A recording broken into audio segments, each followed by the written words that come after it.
ఇవాళ నిత్యనీతి గ్రంథంలోని ఒక శ్లోకం, దాని పద్యానువాదం, తాత్పర్యం తెలుసుకుందాం.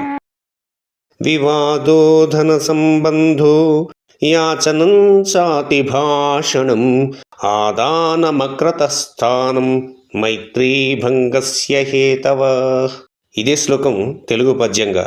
తగవు ధనము స్నేహమునకు దారియగుట, యాచనం అతి భాషణమప్పుగొనుట, అన్నిటను ముందు నిలువగాశపడుట, చెలిమి నిలుపవు బంధము చీలిపోవు.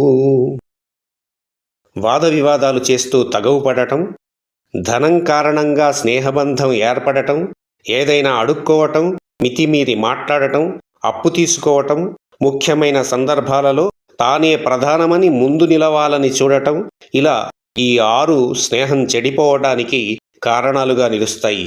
ధన్యవాదాలు.